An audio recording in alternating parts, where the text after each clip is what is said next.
First, live, local. This is First Alert Weather Extra. Hey, welcome to our First Alert Weather Extra, folks. I'm Mark Nelsen, Chief Meteorologist here at Fox 12.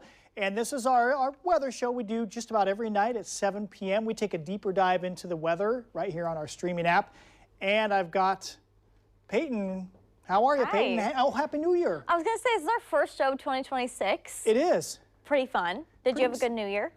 I did. You did too, right? Yeah, So. it was fun. We already discussed all this, but the viewers didn't hear us discuss our holiday. Right. Yeah, it was a nice 2 weeks. I mean, I didn't take 2 weeks off. We each had, well, you had less Schedules have time been off a than little me, whack, but because I you was know, off. I'm happy to be back here on the evenings. It's fun. Yeah, it seems like everything's kind of back to normal. The sunshine was really nice today. Yeah, so nice. Oh my goodness. Yeah. But then I put the sunglasses away when I got to the parking spot. I'm like, okay, I'm not going to need these tomorrow. That's pretty cool. No, you won't need them for a few days. Okay, let's jump into it. So we got a bunch to cover. So first, we're going to talk about the heavy Cascade snowfall. We got big Cascade snowfall coming up, folks. You probably saw on Payton's graphic, or she's going to talk about the 3 wet days. Maybe you didn't, but likely dry this weekend. This is kind of a one-shot deal with the big snow and the wet weather. We think we're going to go back into a pretty dry or dryish pattern. All right, so we have first alert weather days up. We're saying Tuesday and Wednesday. It's really late tomorrow, very late in the day. And then into Wednesday for snowfall. Now, we did get some snow in the Cascades last night and this morning. Ski Bowl picked up a few inches. That's down at Government Camp is just under 4,000 feet, 3,600, 3,800 feet. But up at Timberline Lodge and then Meadows, 55 to 6,000 feet, 4, 5, 6 inches of snow. So we covered up some of the rocks, which is good. And you notice everything's all frozen up there. It's 22, 21 Timberline. Passes, I know you can't see these cameras very good now because it got dark. Actually, you can see it's clear there at Santiam Pass. So any untreated wet pass roadways are going to be icy tonight. Other than that, though, you do have a window of opportunity before some big snow hits. Now, first, let's go back. Since this is First Alert Weather Extra, we're not going to just fly right through all the information. I want to get to this. Now, I think we showed you this graphic back in mid-December, and now we can show it to you for January 1st. You know, that was back on Thursday. Numbers are not much different. This just shows the amount of snow in inches on the ground at the bottom of the Poochie lift, and it was really bad. 20 inches of snow on the ground. I know there's a little more than that now, not much more though. And that was, at that time, was the lowest January 1st snowpack we'd seen, I believe, since way back in the mid-1970s. At this one monitoring site, the data only goes back to the early 1980s. All right, but it's pretty bad across the whole state. Water, snowpack. Snowpack is important. You may live in the valleys and you say, I don't care because it doesn't affect me. It actually does, because our snowpack is like a reservoir of water to get us through the very dry summer months, especially east of the Cascades. West side is a little more dependent on spring rainfall, but especially east of the Cascades. Mount Hood, 26% of normal right now, which means about 3/4 of the snowpack that would be typically on the ground this time of the year is missing. It hasn't happened. It's interesting because actually the precipitation is above average for the year up on Mount Hood, which means we had a lot of warm storms. We had plenty of precipitation, but a lot of it did not fall in the form of snow. All right, so we go to the other basins across Oregon, and boy, everybody's terrible. Some spots close to 50% of average, but that's the best we can do. It's all red. And you see anything red is under 50% of average for this time of the year. All right, so what does this mean? Well, yes, it's an extremely low snowpack, and yes, it is the worst on record in some spots, like at the bottom of that chairlift up at Timberline. But there's still plenty of time to catch up. I feel like I've done this a bunch of times in my career where I say, oh, it's really bad mid-January, and then something happens and bang, late January or February, sometimes not until early March even, suddenly there's a pattern change and we get a ton of snow. So there is plenty of time to catch up. There's no reason to freak out for now about drought coming up. No, we don't need to talk about that. That said, we only see one snowstorm, this one coming up the next 2 days, in the first half of January because we know we're going to go drier again. But again, we'll see. Conditions can change in the second half of winter here, the snowpack accumulation season. All right, so I did just update this graphic. January snowfall, so what have we seen in January the past 8 years? No, this is 10 years. Wait, is this 10 years? Is it 11 years? Payton, could you count for me? I mean, technically it's 11 if you count this year. 5, 6, 7, 8, 9, 10, 11. Yeah, you're right. It'll be, wait, no, it's 11 without this year.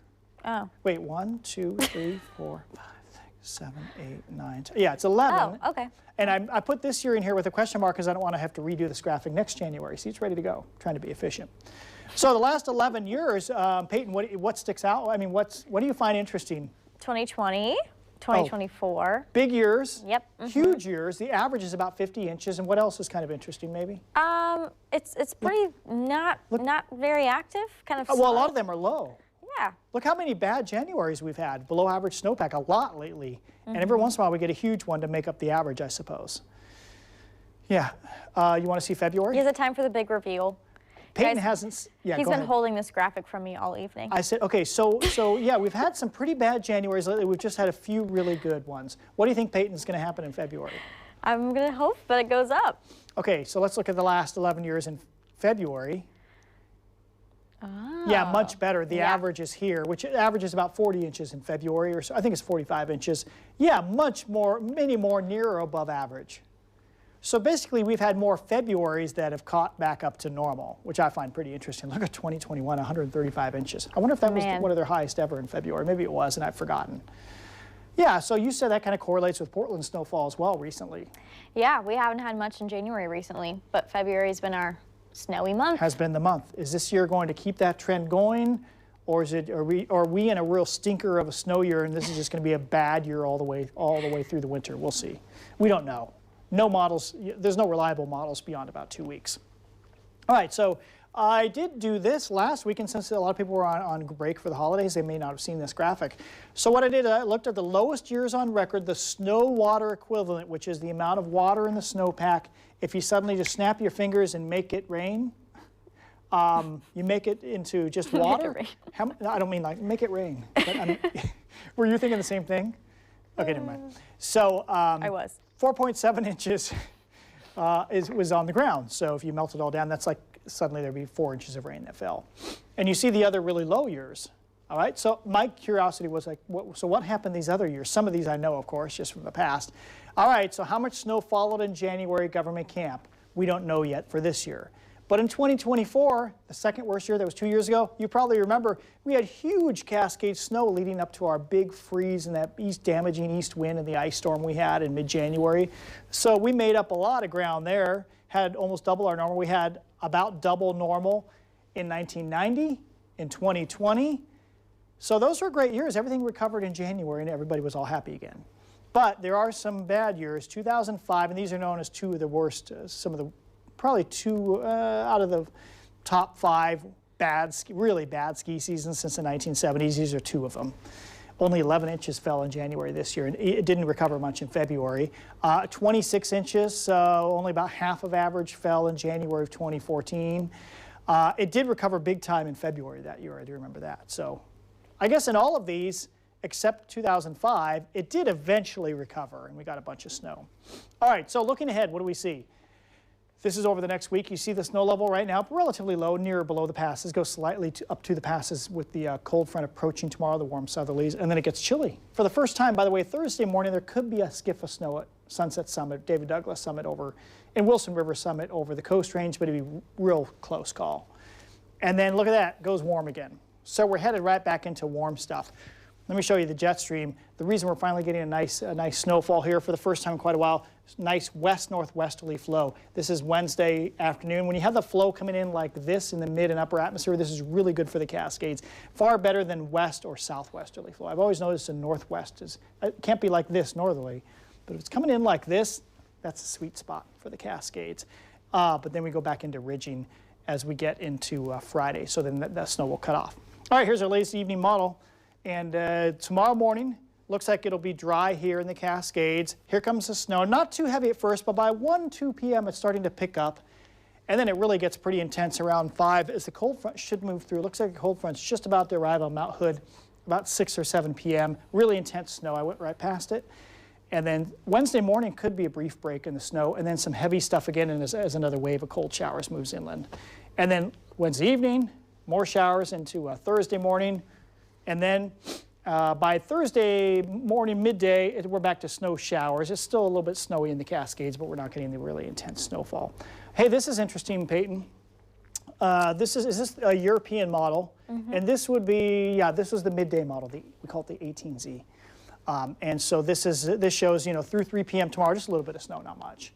Then it picks up. Okay, European says at best maybe a foot of snow by the time we get to Wednesday morning. and then maybe almost another foot by the time we're done, Thursday night, Friday morning. So that would say, okay, this is, we're saying 18 to 24 inches, so this is right in that range. Ignore the European model pushing 4 inches of snow into downtown Portland. We know there's an issue, it generates snow. These last 2 winters, it's generating snow when it's like 36, 37 degrees, sticking snow. We know that's not going to happen. This is why your app may have some flurries on it, too.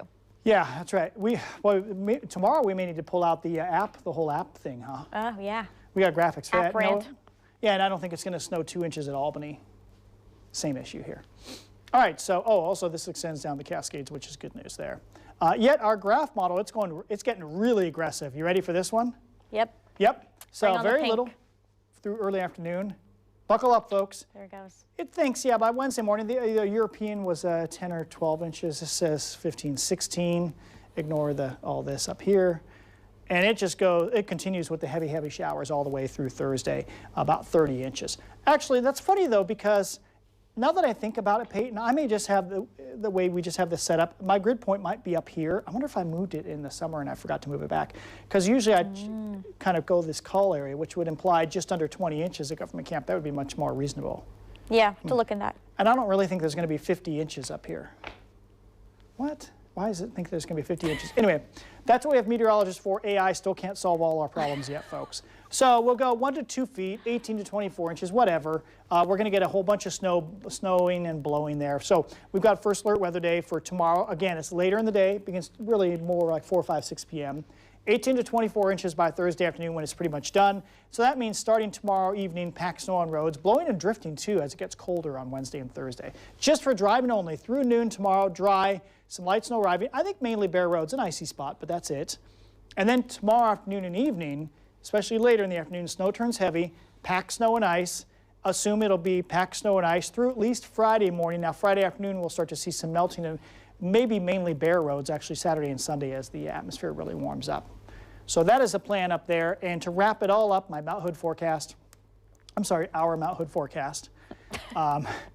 Cold, and then it warms a bit. 1.5 to 2 feet of snow. So I would say if you're a skier, yeah, this is a storm day Wednesday. I'd say Thursday and Friday morning should be really good. Actually, Friday's going to be fine. I can't ski till here, but I think it's going to be just fine this day. I plan to go early. So don't anybody show up early because I want to get kind of up front in the parking lot. I'm sure that'll work real well. Okay, Peyton, I think I've covered all that. Perfect. The big snow, but then all the that's snowy it. Stuff. In a few minutes after you're going to talk about a bunch here, all the action in the valleys. Yeah. I'll talk about kind of the big picture long term. What do we see even beyond our 7-day forecast? Yeah, into about mid-January at this point. But okay, yeah. 3 rainy days. Here we go. So, I mean, 3 rainy days, you're like, this is normal. But it's going to be heavy at times. I'll show you our 3-day forecast, which pretty much tells you all the information you need to know in a summary, and then we'll get into the details. But yeah, you can take this full quarter. Basically, we have turning rainy and breezy tomorrow, frequent showers on Wednesday, and light showers on Thursday. So rain coverage will decrease as we go throughout these next 3 days. The wettest time is going to be tomorrow evening. And then, yeah, the first alert weather day is not for the valleys. It's just for the Cascades because of that snowfall. We've already had over 1 inch of rain in January so far. That's great. I mean, what are we on, 5 or 6 days in now? 5 days in. Yep, 5. So, yeah, not too bad. That's great. And we already have about 1/5 of our rainfall for the month. Looking at our satellite and clouds, you can see the jet stream that finally moved south. It's been up into Canada for a while, actually, and we've been dodging most of the rain. But, yeah, we had a lot of showers come through with that westerly flow, but then now we have more showers coming toward us. So yeah, we already showed you this model for the snowfall, but now instead of focusing on the purple stuff, let's look at the green. So starting tomorrow, sunrise is around 7:30. I assume pretty much the rain will start around that time or shortly after. Steady rain tomorrow, that's the story. All day light rain until the evening. So if you have an evening commute right around 5 o'clock, even stretching maybe to 7 o'clock or 8 o'clock, there's going to be some pockets of heavy rain here, and so this is when you're going to want to either leave a little earlier or plan on taking some extra time. I assume that rain will create low visibility, especially near I-5 if you have to travel there. Looking at Wednesday, overnight will kind of dry out. I'll get to that in just a minute, but I want to talk about gusty winds. We have a little bit of a breeze picking up. It's not, dangerous gusts or anything. We're talking maybe 35 to 40 miles an hour on the coast, and inland we're looking more at 25 to 30, maybe 35. This is coming from the south mainly. As we get into Wednesday, it'll be a little gusty on the coast again and breezy inland. So again, nothing super notable, but I'll show you another way to look at it. Pretty much right after the morning hours, we'll see those gusts peak in the afternoon and evening. This is in Portland. We'll look at Salem now, thinking again around 25 to 35 miles per hour. Nothing too crazy. We'll label that breezy usually. Those are slightly lower than, that was the 0Z, the evening model run. Yeah. The earlier model runs were slightly higher on Oh, the really? speeds. Oh, that's good news. I mean, minor, but instead of gust 36, that's more like 30, 31 now. Nice. So that's okay. Backed off just a little. That's good to know. Okay, so zone by zone for tomorrow, because, we're just honing in on Tuesday for now. This is the coast forecast. Rainy, breezy, as I mentioned, from the southwest. We'll have highs in the 50s. If you're in the valleys, again, watching for the rainy and breezy afternoon. We'll start out dry in the very early morning, but again, as soon as around 8 o'clock hits, I assume we'll be pretty wet. Gusts 30 miles an hour. The gorge, dry start, and then we will turn rainy. That system will take its time moving to the east, but it will eventually get there. Mount Hood, dry morning as well, with the snow picking up in the afternoon, and that's when the passes will be snowing as well. 2 to 4 inches with a snow level around 3,000 feet, so it's below pass level. Eastern Oregon, afternoon rain and snow in the mountains with highs in the 40s. Okay, so looking at our forecast now for Wednesday. We're skipping ahead a day now. We're going to start out pretty dry in the morning, maybe a shower or two, cloudy. This is 11 o'clock. We'll see another system or a wave of showers come through. That's probably the steadiest rain we'll see all day. The rest, just showers coming in waves, as you can see, all the way through even the first part of Thursday and into the afternoon. Thursday is one of our driest of the next 3, so if you need a day to make plans, you can. Yeah, what's up? Mark's raising his hand. I'm raising my hand. Yeah. What I was going to say is I noticed 2 things. I noticed you could see on the forecast for Wednesday a little yellow area or 2, maybe behind that main band. Do you want me to go back? Oh, sure, why not? Here, maybe there. Yeah, actually after the main band, right in there. Looks like some stuff coming in from the northwest. So we could get, did we mention this? I don't remember if I said it earlier. Maybe a hail shower is always possible. Oh, yeah. Probably not thunder, but at the coastline, I noticed the Cape values, which is lifting, definitely was chance of thunder along the coast with the warmer water. Slight thunderstorm chance Wednesday. Along the coast, specifically along the coast. Yeah, and maybe hail. That's always exciting, downpours, maybe a hail shower. Yeah, you don't want to be caught off guard. Grapple, if we have a snow level at 2,000 feet, grapple's big. Dippin' Dots. Yeah, the Dippin' Dot stuff. We have the cling versus ping graphic. We'll have to pull that one out. They're like, what the heck? We have that too. Yeah. Okay, looking at our forecast rain. Tomorrow, again, probably our wettest day. We're looking at probably 1 inch, and then the rest of the wetter 2 days, probably around 1.5 inches. So not too bad. The wettest spots, as you can see, the mountains, and that's, again, where the snow will fall in the Cascades. Okay, so rain headlines in summary. Heavy rain during the evening commute tomorrow, so plan ahead for that. Frequent showers and sun breaks Wednesday and Thursday. Again, that little storm chance as well. Breezy tomorrow. And then no flooding concerns. I know it seems like, oh, we're getting these 3 wet days. It must flood like crazy. Nope, we don't have that concern as we go through the next few days because it's not a ton of rain. I mean, and it's cold. Tomorrow's pretty wet, but yeah. And it's colder rain, so half of it, around us falls in the form of snow. Yeah, it's exciting. So that's good. Okay, all right, well, tell us about the big picture, Mark. All right, so after that, of course, we're going dry Friday because the ridging overhead is starting to develop. And then we're going to go dry Saturday. Now, Sunday likely dry, yet I noticed half of what we call our ensemble members from a couple models do have showers on Sunday. Actually, I think I can go to that one. There we go. Yeah, there's a jet stream. I showed you that earlier, but I can continue a little further out in time. We got the big dip, the trough that's over us Tuesday, Wednesday, Thursday. That's why it's wet. All right, so then you see this ridging developing over the west coast. This is Friday, so that's why it dries out. But if you look closely, a little wave of energy comes through the ridge, and each model's a little bit different with this. We call that sometimes a dirty ridge. Sounds kind of filthy and weird, right? But dirty ridge just means it's not a clean ridge that blocks off all precipitation, all weather systems. That just means something can maybe come through the area of high pressure. Okay. So throw out Dirty Ridge when you're talking at the at work site tomorrow. Say, hey, I saw them talking about a Dirty Ridge. All right, so if that comes through, that will give us probably a lot of cloud cover Sunday. So it's not like a cloudless sunny weekend. Saturday, probably the guaranteed dry day of the weekend. Sunday would be a shower chance. Then it moves east, and look how strong the high pressure is. I mean, this is like heat wave territory. In fact, Payton, I was just thinking this orientation of the upper level high here, I just drew the H, down to the south, that's probably offshore wind in Santa Ana and very warm in Southern California, probably. Maybe we should go there. Yeah, we got to work. We got to work. It's January. So anyway, so here's Wednesday. Ridge is still strong. I don't have this. Our model that we get here does not go beyond this point, but we know it's going to probably stay strong. There are hints. So this takes us to the 14th. There are hints of this. Could this back up a little bit after the 15th, and then that would bring systems kind of coming in like this in a colder pattern? There are hints, like maybe 10% of our models are trying to say, okay, this could back up and we get into colder air from the north. This would be after the 16th, 17th. It'd be like that MLK weekend or beyond. But we're always watching for that in wintertime. As of now, we don't see it. So there's the forecast, likely dry Sunday, dry on Monday. Oh yeah, I do have this graphic here, the outlook. So the next 7 to 10 days to wrap all this up, next 7 to 10 days in the I-5 corridor. So that'll take us through the 15th, so halfway through the month. We're very confident saying there will not be any lowland snow. Yes, there could be snowflakes mixed in a heavy shower Wednesday. That can always happen, but no snow is going to stick down here. Arctic blast, no. I was just noticing, I still have, Payton, I have one of those potted plants that you hang, a fuchsia type thing. Yeah. There were still 2 blooms on it.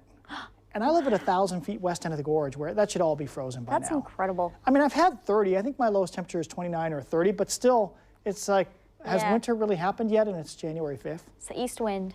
Yeah, so we don't see an Arctic blast coming up, so those things aren't going to die. 2 more just quick points here, and you'll see, yeah, we don't see a setup for either flooding or high winds because we don't see any deep areas of low pressure against the coastline.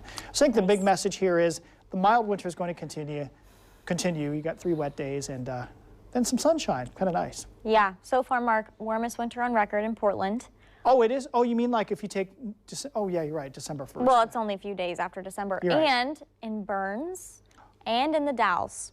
In Burns, too? Yes, Burns has had, I want to say 12 50-degree days this winter. I missed that graphic. You had that over the weekend, didn't you? Yeah. Wow. That's crazy. And I think the previous record was 5 up to that point, so very warm. We're living through a very warm winter. Yeah. We'll see if it changes. I mean, it could still change. Again, like I talked about the snow, we could suddenly see things cool off, and we're into a snowy pattern in the Cascades, and we get close calls here in the valleys. For all we know, 3 weeks from now, we have a big Arctic blast coming. We just can't see that far. Yeah, taking it week by week. Okay. Did we cover everything, Payton? Did I miss anything? I think so, yeah. Okay, well, thanks for joining us, folks. It's 7:22. You've been watching First Alert Weather Extra. We have these online. If you ever miss these live, we just have these online off our weather page right across the banner. It has all the podcasts and the First Alert Weather Extra. You can find them there. Payton will see you at 8 o'clock right here on our streaming app. That'll be also on Fox 12 Plus on regular old TV. We'll see you then. See you tomorrow evening.